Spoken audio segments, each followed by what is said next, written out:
Juste après avoir pris secrètement le contrôle de l'entreprise, une femme noire entra en se faisant passer pour une stagiaire. Personne ne savait qui elle était réellement. Pas même le jeune directeur blanc qui s'était moqué d'elle, avait renversé du soda sur sa chemise et l'avait traitée de domestique. Elle resta silencieuse, mais quelques semaines plus tard, devant toute l'entreprise, elle revint en tant que présidente, prête à affronter tous ceux qui s'étaient moqués d'elle. Avant de plonger dans cette histoire, dites-nous d'où vous nous suivez. Nous serions ravis d'entendre vos réflexions. Le premier matin au siège de Marada Global à Chicago était tendu. Nathalie Carter entra dans le hall principal. La lumière froide des néons se reflétait sur le sol en marbre brillant. Un vieux pull élimé aux épaules moulait sa silhouette. Un jean délavé et des cheveux noirs bouclés étaient attachés en un chignon haut. Elle était calme. Son badge de stagiaire en données était une couverture parfaite. Elle n'était pas là pour impressionner. Elle était là pour infiltrer, pour découvrir les recoins sombres de la société qu'elle était sur le point de diriger. Marada Global, autrefois une forteresse technologique solide construite par son père, vacillait maintenant comme un navire sans gouvernail. Son père, un homme profondément discret, avait toujours voulu que Nathalie découvre le monde par elle-même, sans être accablée par l'ombre de Marada. Il avait fait en sorte qu'elle étudie et travaille dans la branche européenne, gardant secrète sa véritable identité d'unique héritière d'Aéris.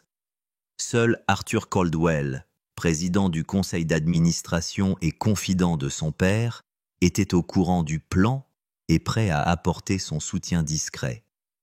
Après la mort subite de son père, un immense vide de pouvoir s'ouvrit. Le conseil d'administration, manipulé par le sénateur Thorne, un politicien rusé, détenant d'importants contrats gouvernementaux avec Marada, nomma rapidement son fils. Derek Thorne, directeur des opérations COO par intérim pour la région Amérique du Nord de Marada. Derek, bien qu'incompétent, était soutenu par l'ambition de son père de faire de Marada un pion dans son propre jeu politique en contrôlant les contrats gouvernementaux et les données stratégiques. C'est pourquoi Nathalie, la véritable héritière, portant la vision de son père, dut revenir, mais pas en tant que propriétaire. Au lieu de cela, elle était une stagiaire anonyme, dévoilant secrètement les vérités cachées. Un rire strident et moqueur résonna au milieu du hall. Derek Thorne se tenait les bras croisés près de la réception. La lumière de sa montre Audemars Piguet brillait comme une lame. « Ce n'est pas le marché ici », dit Derek, sa voix forte et arrogante, ses yeux balayant Nathalie. Il ricane, ses yeux s'arrêtant sur les cheveux et la peau foncée de Nathalie comme si elle était un objet étrange et incompréhensible, une nuance inappropriée dans le tableau parfait qu'il s'était peint. Marada a besoin de personnes de stature, pas seulement de bruit de fond ou d'étrangers qui pensent pouvoir simplement entrer ici. Une vague de rire se répandit parmi ces séides.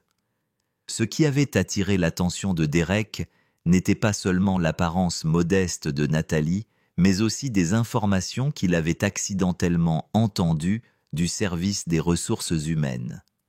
Nathalie était la seule stagiaire affectée au département d'analyse des données stratégiques, une unité nouvellement créée et extrêmement sensible, détenant toutes les informations stratégiques de l'entreprise et établie à la demande directe d'Arthur Caldwell.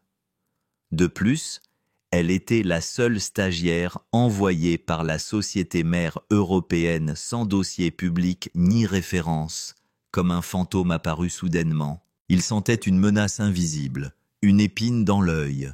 Nathalie continua à marcher, ses chaussures plates silencieuses sur le sol en marbre comme une ombre que personne ne remarquait. Mais chaque pas portait une détermination d'acier. Elle sentait les yeux de Derek fixés sur elle, mais elle ne réagit pas.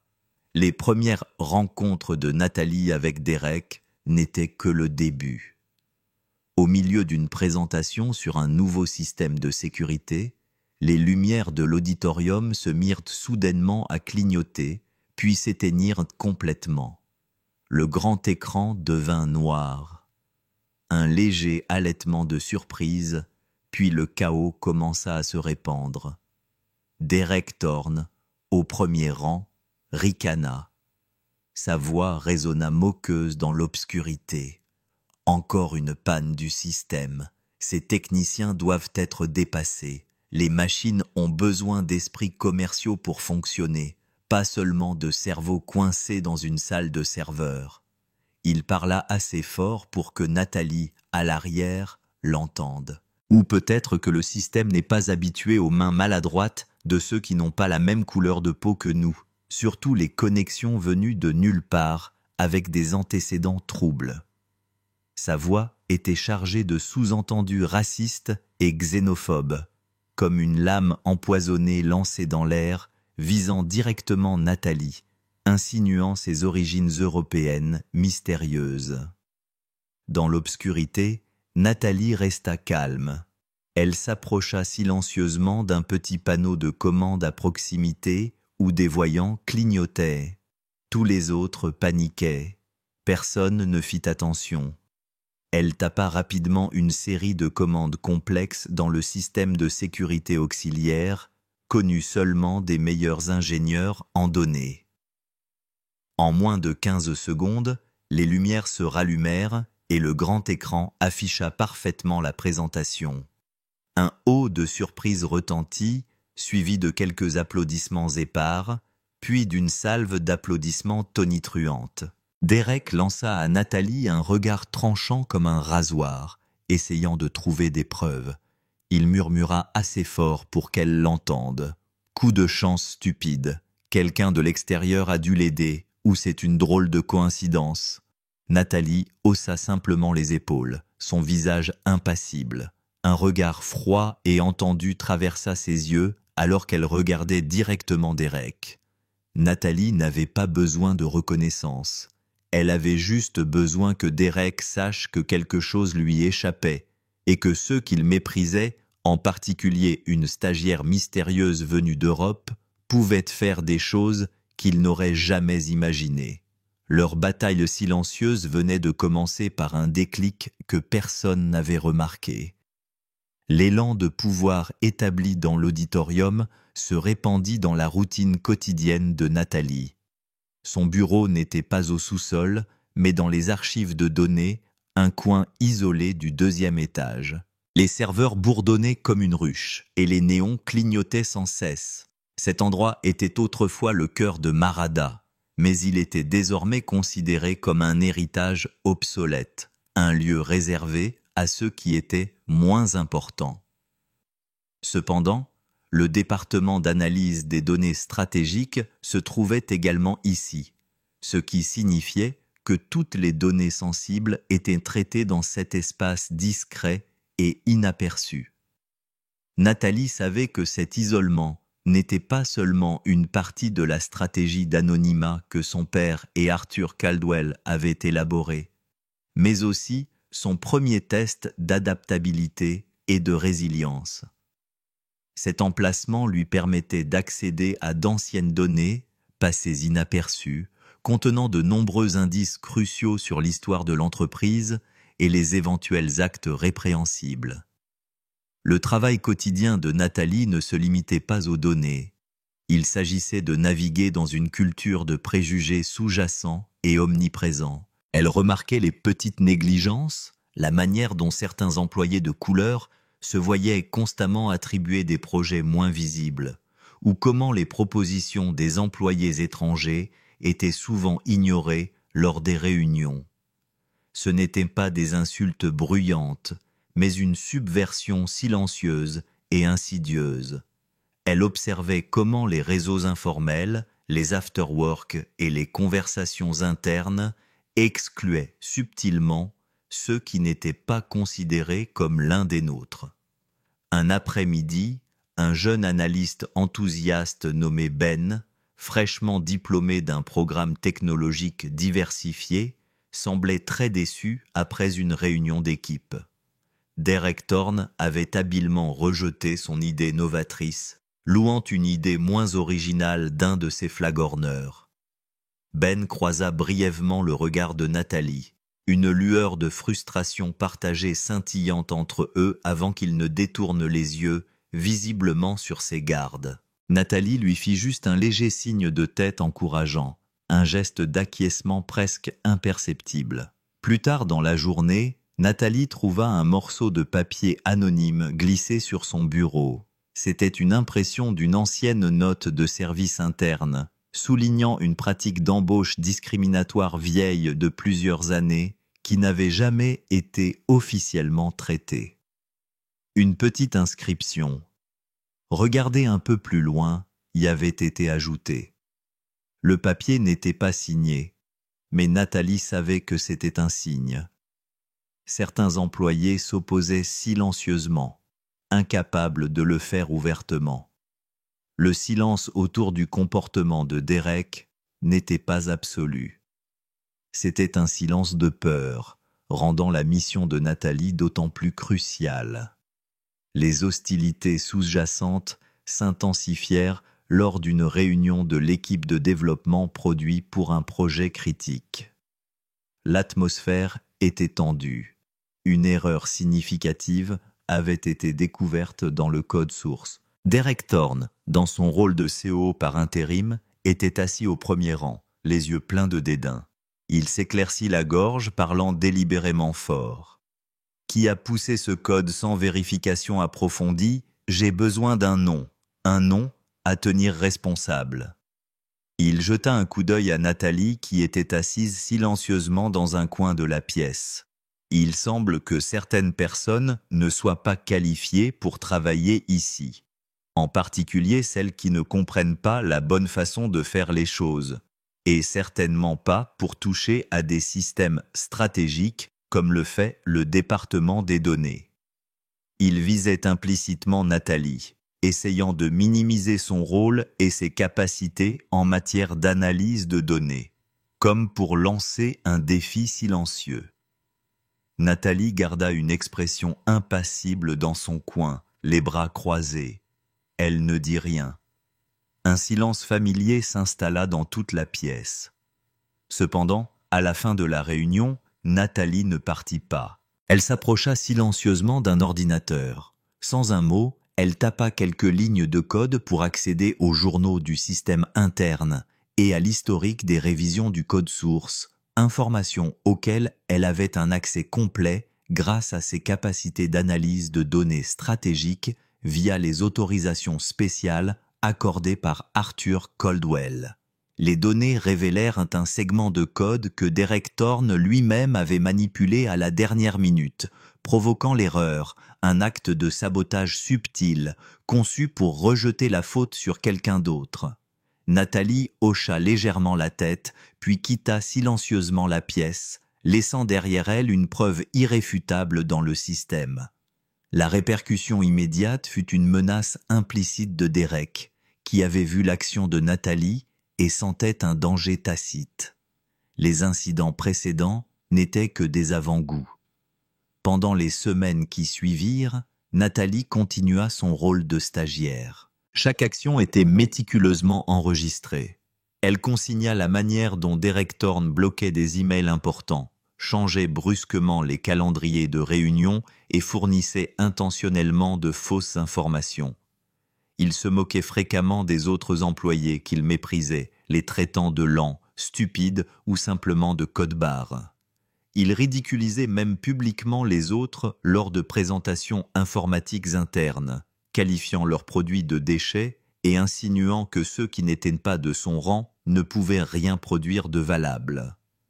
Les gens de ce secteur sont probablement habitués à des choses bon marché et dépassées, disait-il, les yeux pleins de mépris, jetant souvent des regards vers Nathalie comme pour la provoquer, sachant qu'elle était la seule capable de percer à jour ses comportements grâce à ses compétences en analyse de données.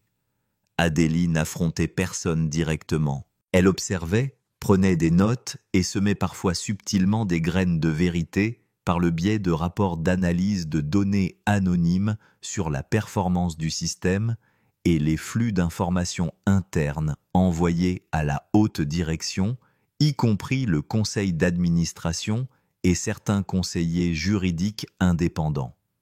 En tant que stagiaire en données stratégiques, l'accès à ces rapports et leur compilation était parfaitement légitime. Un après-midi, lors d'une petite réception de l'entreprise, Derek Thorne se dirigea directement vers Nathalie. Il tenait un verre de soda à la main et affichait un sourire narquois. « J'ai entendu dire que vous fouillez dans les données stratégiques de notre entreprise, dit-il, sa voix sarcastique. On dirait que vous essayez de trouver quelque chose qui n'existe pas. Ou essayez-vous juste de prouver que vous n'êtes pas aussi inutile qu'il n'y paraît ?» Il heurta intentionnellement Nathalie, renversant le soda de son verre sur son pull. « Oh, pardon, j'ai dû être trop maladroit avec les étrangers comme vous. Continuez votre bon stage. » Il insista sur le mot « étranger », insinuant ses origines européennes mystérieuses et ses données stratégiques comme un avertissement. Nathalie resta immobile, ne s'essuyant pas la tache sur son pull. Elle regarda directement Derek, ses yeux sans aucune trace de peur. Elle posa doucement son propre verre sur une table, puis sortit lentement son téléphone. « Merci de me le rappeler, » dit-elle, sa voix douce mais tranchante. « Parfois, ce qui n'existe pas est ce qui compte le plus. » Elle n'ajouta rien d'autre, appuyant simplement sur le bouton d'enregistrement, capturant toutes les paroles de Derek. Il resta figé, le sourire crispé, inconscient qu'il fournissait des preuves contre lui-même. Le point culminant du travail méticuleux de Nathalie arriva rapidement. Un matin, elle reçut un email de l'assistante du PDG. Une ligne froide, sans titre, sans salutation. Mademoiselle Carter est priée de se présenter immédiatement au bureau du PDG. Il s'agit d'une affaire interne urgente. Nathalie soute que le moment était venu. Elle sourit légèrement, retira son badge de stagiaire et le glissa dans sa poche. Lorsque Nathalie entra dans le bureau du PDG, une forte odeur de café flottait dans l'air. Elle vit Robert, le PDG actuel, assis face à un homme plus âgé aux cheveux argentés et au regard étonnamment perçant. C'était Arthur Caldwell, le président du conseil d'administration de Marada Global, et un vieil ami respecté de son père. Un petit projecteur affichait un diagramme complexe des dépenses inhabituelles de Derek Thorne et une carte de son réseau de relations, les couleurs vives. Robert se leva, le visage pâle, les lèvres serrées. « Mademoiselle Carter, il semble que nous ayons eu un énorme malentendu. » Il désigna l'iPad sur la table, l'écran brillant affichant l'enregistrement de la conversation de Derek Thorne ainsi qu'une pile de preuves d'emails bloqués, de changements de réunions soudains, de fausses informations et d'anomalies financières. Nous avons reçu tout cela de sources internes fiables, et cela a été vérifié. Ce contenu est inacceptable. La voix de Robert tremblait comme une feuille morte. Arthur Caldwell ne dit rien, observant simplement Nathalie. Son regard était scrutateur, mais contenait également une profonde compréhension. Robert continua, la voix tendue. « Nous vous avons convoqué ici pour clarifier votre rôle dans tout cela. Êtes-vous au courant de ce qui se passe? Êtes-vous impliqué ?» Robert la regarda avec suspicion. Nathalie regarda Robert, puis jeta un coup d'œil à Arthur. Elle ne dit rien de la manière dont les preuves avaient été recueillies, ni de sa propre identité pour l'instant. Au lieu de cela, elle posa doucement son badge temporaire de stagiaire en données sur la table. Puis, de la poche de sa veste, elle sortit un autre badge, un badge métallique brillant avec une inscription finement gravée. Nathalie Carter, présidente, Marada Global US. L'inscription, accompagnée du logo de la société mère européenne, brillait sous la lumière, révélant clairement son pouvoir et son véritable statut. Robert et Arthur fixèrent le badge. Robert laissa échapper un petit cri, reculant comme s'il avait reçu une décharge électrique. Arthur Caldwell sourit simplement, un sourire rare et entendu, comme s'il attendait ce moment depuis longtemps. La pièce était silencieuse, pas le silence de la colère ou de l'embarras, mais le silence d'un choc absolu. La répercussion fut que Robert s'affaissa, et Arthur Caldwell sourit comme un dieu. Arthur Caldwell, qui connaissait Nathalie depuis son enfance, qui l'avait vue grandir avec une intelligence et une détermination extraordinaires, fut le premier à briser le silence. Il afficha un lent sourire plein de fierté. « Bienvenue à la maison, Nathalie. Votre père et moi avons toujours cru que vous deviez apprendre et faire vos preuves en dehors de l'ombre de l'héritage familial. Votre expérience directe de cette corruption était essentielle pour garantir une réforme en profondeur. De plus, en tant que président du conseil d'administration, j'ai spécialement approuvé la création du département d'analyse des données stratégiques et vous ai accordé un accès caché à tous les systèmes, vous permettant d'accéder à toutes les informations nécessaires sans éveiller les soupçons. » Robert regardait fixement, la bouche ouverte, incapable de prononcer un mot, les yeux vides. Nathalie regarda directement Robert, son regard aussi acéré qu'un laser traversant le brouillard. « Je suis venue ici pour comprendre l'entreprise que je vais diriger, dit-elle, sa voix basse mais pleine d'autorité, chaque mot forgé dans l'acier, définitif. Et ce que j'ai trouvé n'est ni innovation, ni efficacité. C'est le silence, la peur. Un système que Derek Thorne a développé en piétinant les autres, basé non seulement sur la compétence, mais aussi sur des préjugés raciaux profonds, une discrimination systémique, l'intimidation basée sur le pouvoir, la xénophobie, et en particulier le racisme ciblant les personnes noires. » Elle désigna l'iPad brillant. « C'est la voix de cette entreprise quand personne ne regarde. Les remarques sur une culture de supériorité, sur le mépris envers ceux qui ont une couleur de peau différente, ou même les insultes directes visant les employés noirs, tout a été enregistré. J'ai des preuves concrètes de dissimulation d'informations, d'attribution intentionnelle de tâches trompeuses, et même d'irrégularités financières, tout cela dans le but d'isoler et de rabaisser ceux qui étaient considérés comme inférieurs, ne correspondant pas à leurs normes, ou ayant simplement une couleur de peau différente ou des origines mystérieuses. » Robert balbutia, essayant de se justifier, sa voix un murmure. « Mais vous étiez stagiaire, vous avez été maltraité, nous ne savions pas. » « Vous ne saviez pas, Robert. » Nathalie l'interrompit sèchement, sa voix résonnant d'un défi sans faille. « Ou avez-vous choisi de ne pas savoir? En tant que PDG, vous êtes responsable. Je me suis permis d'être maltraité, non pas par faiblesse, mais pour le voir de l'intérieur, pour le comprendre, pour avoir des preuves irréfutables. J'avais besoin de voir toute la gravité de cette maladie, y compris les préjugés profondément ancrés dans l'esprit de certains dirigeants et le manque de responsabilité de la direction actuelle. » Elle désigna l'iPad. « C'est la voix de cette entreprise quand personne ne regarde. Et j'en ai assez vu. J'ai vu la corruption, la discrimination cachée, et il est temps maintenant de l'éradiquer. » Arthur Caldwell prit enfin la parole, sa voix grave mais ferme comme le tonnerre lointain. « J'ai pris ce risque, Robert. J'ai fait confiance à Nathalie pour découvrir la vérité que nous ne pouvions pas voir depuis le bureau de direction. Son expérience directe de cette corruption était essentielle pour garantir une réforme en profondeur. J'avais également des personnes de confiance qui la surveillaient et la protégeaient à distance. Maintenant, elle a découvert. Derek Thorne a dépassé les bornes et la famille Thorne ne pourra plus couvrir cela. Ces preuves suffisent à ruiner sa carrière politique si elles sont rendues publiques. » Robert s'effondra sur sa chaise, comprenant que son sort était scellé et que la lutte de pouvoir était terminée.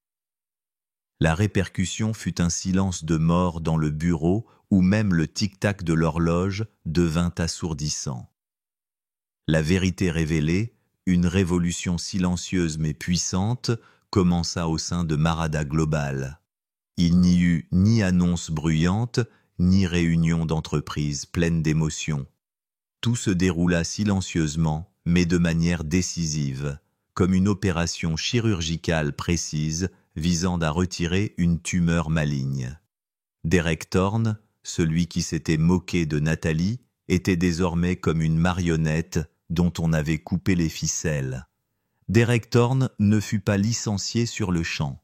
Au lieu de cela, il fut transféré à un poste sans pouvoir dans la branche africaine, une décision habilement déguisée en programme de développement du leadership international. Cependant, Nathalie, désormais présidente de Marada Global US, s'assura que tous les projets auxquels il participait étaient étroitement surveillés par des auditeurs indépendants pour les irrégularités financières et les abus de pouvoir, y compris ses remarques racistes, que Nathalie avait méticuleusement collectées et transmises à un comité d'éthique interne secret dirigé par Arthur Caldwell.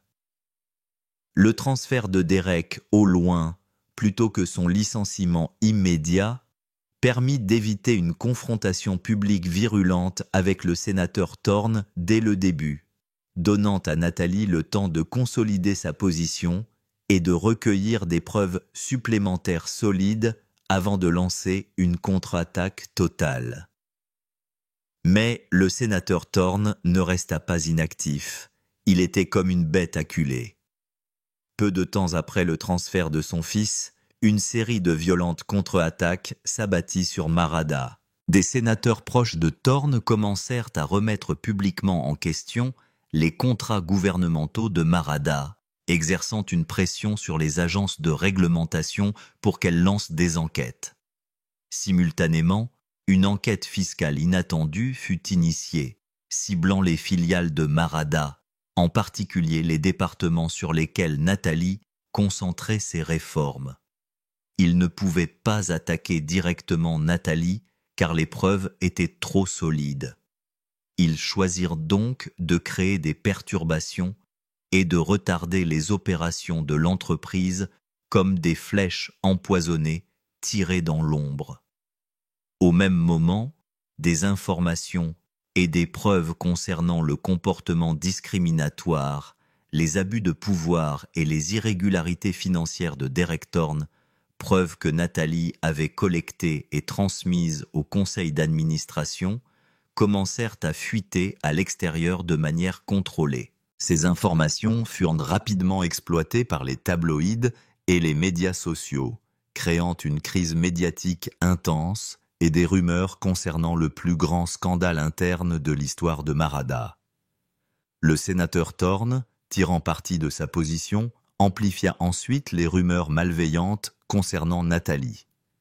Il ne parlait pas seulement de son manque d'expérience, mais fouillait dans sa vie privée, semant le doute sur la manière dont elle avait atteint une position aussi élevée, et insinuant si une dirigeante étrangère non orthodoxe, travaillant également dans le domaine mystérieux des données, pouvait réellement diriger une entreprise mondiale.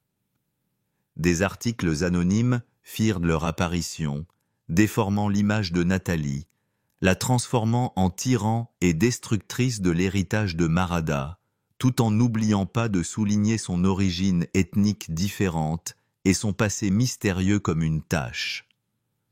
En interne, les départements commencèrent à murmurer. Certains employés exprimèrent leurs inquiétudes quant à un avenir incertain, tandis que d'autres soutenaient secrètement le camp de Thorne, créant une atmosphère de division et de tension palpable. En interne, certains employés loyaux à Derek ou ceux qui sentaient leur position menacée par les changements commencèrent à saboter intentionnellement. Des fichiers de données importants disparurent mystérieusement.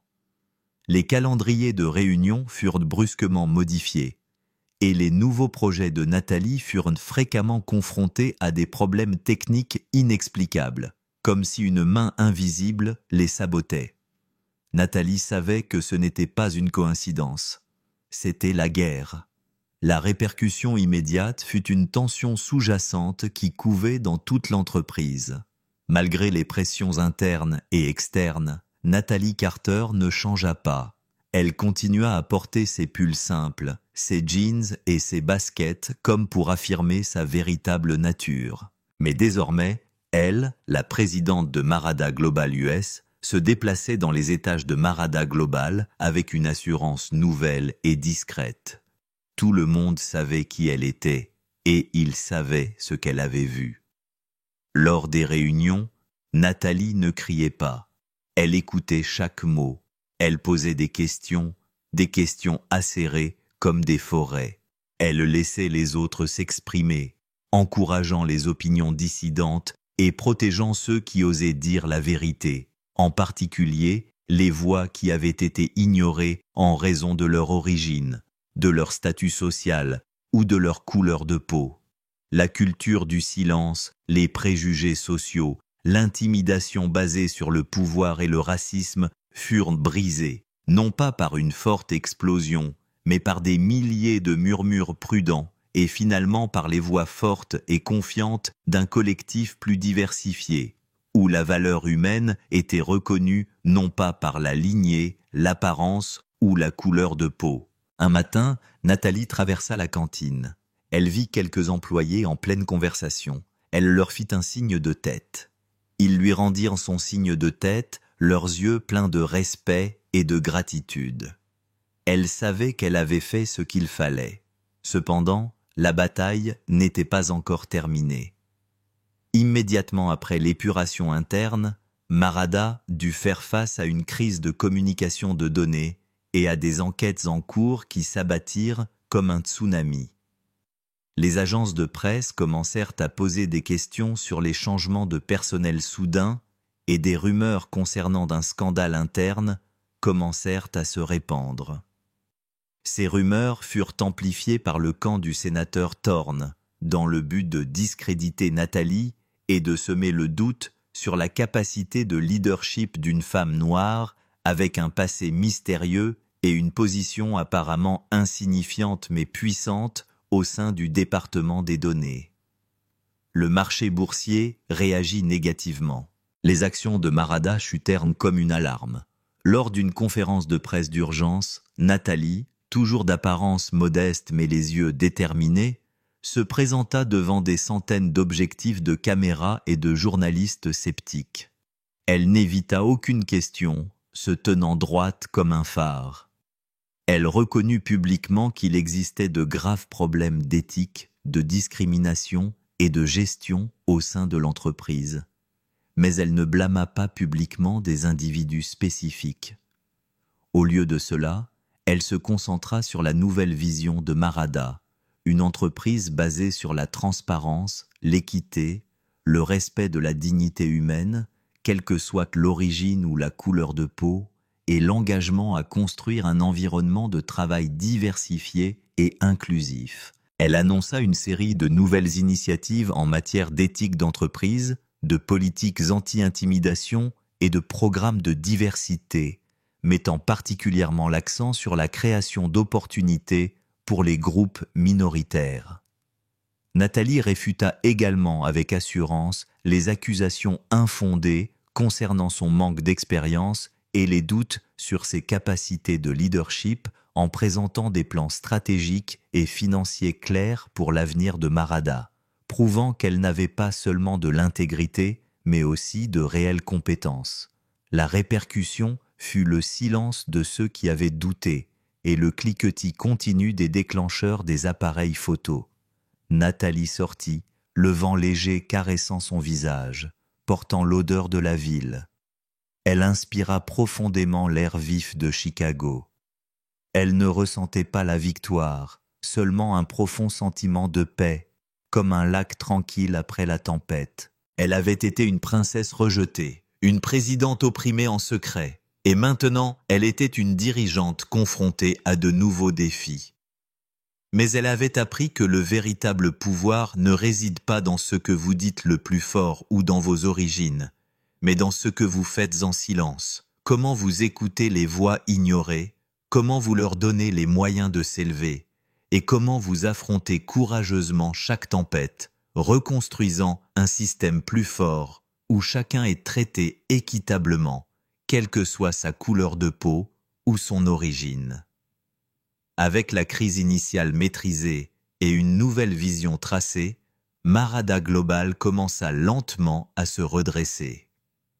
Le chaos provoqué par les attaques du sénateur Thorne s'apaisa progressivement à mesure que les politiques de transparence de Nathalie et son engagement indéfectible envers des pratiques éthiques gagnaient en visibilité. Elle, en tant que présidente de Marada Global US, tira parti de la masse complète de données qu'elle avait collectées, non seulement contre Derek Thorne, mais aussi pour identifier et résoudre les problèmes systémiques au sein de la structure de l'entreprise.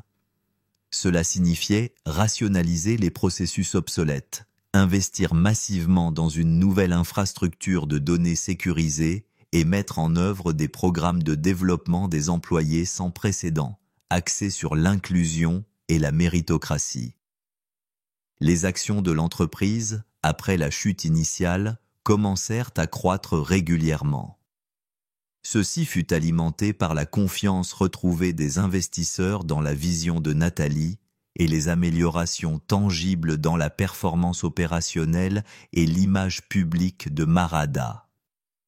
De nouveaux partenariats furent établis avec des organisations socialement conscientes et des start-up technologiques diversifiées, élargissant la portée de Marada et diversifiant son portefeuille. Nathalie examina rigoureusement chaque contrat gouvernemental, garantissant une transparence totale et rompant les liens avec tout accord présentant des signes d'influence contraires à l'éthique ou de pratiques discriminatoires. Marada Global devint un phare dans l'industrie technologique. Non seulement pour ses innovations, mais aussi pour son engagement envers un lieu de travail véritablement inclusif et équitable. Les articles qui se concentraient autrefois sur le scandale mirent désormais en lumière la transformation de Marada et le leadership novateur de Nathalie. Elle fit la couverture de magazines d'affaires de renom, saluée comme une pionnière qui avait non seulement sauvé un géant de l'industrie, mais avait également redéfini ce que signifie diriger avec intégrité. Nathalie pensait souvent à son père. Sa sagesse silencieuse l'avait conduite sur cette voie. Elle avait traversé l'obscurité, affronté les ombres et en était ressortie plus forte. Marada Global n'était plus seulement son héritage, c'était le sien. C'était un témoignage de courage, de résilience et de la conviction inébranlable que le véritable pouvoir réside dans la capacité à donner aux autres les moyens de s'épanouir. Créer un espace où chaque voix compte et où la diversité n'est pas qu'un mot à la mode, mais le fondement solide du succès. Les défis persistaient, mais Nathalie les affrontait avec une confiance tranquille, prête à tracer de nouveaux horizons pour Marada, des horizons guidés par l'équité et un engagement indéfectible envers ses employés. Juste au moment où Marada Global semblait se stabiliser et définir une nouvelle direction, une nouvelle tempête s'abattit. Une cyberattaque massive cibla l'infrastructure de données critiques de Marada. Ce n'était pas une simple intrusion. C'était une attaque sophistiquée, multicouche, conçue pour paralyser les opérations et ébranler la confiance. Des informations sensibles sur les clients et la propriété intellectuelle risquaient d'être volées. Le moment de l'attaque était suspect, quelques semaines seulement après un discours public du sénateur Thorne remettant en question les protocoles de sécurité des données de Marada. La panique se répandit dans toute l'entreprise. Les ingénieurs travaillaient jour et nuit pour combattre les intrus numériques. Certaines agences de presse s'emparèrent immédiatement de l'affaire, amplifiant le récit du sénateur Thorne et affirmant que Marada était trop instable pour gérer d'importants contrats gouvernementaux. Le cours des actions chuta à nouveau. Pourtant, Nathalie resta calme. Elle, en tant que présidente de Marada Global US, avait anticipé une telle riposte.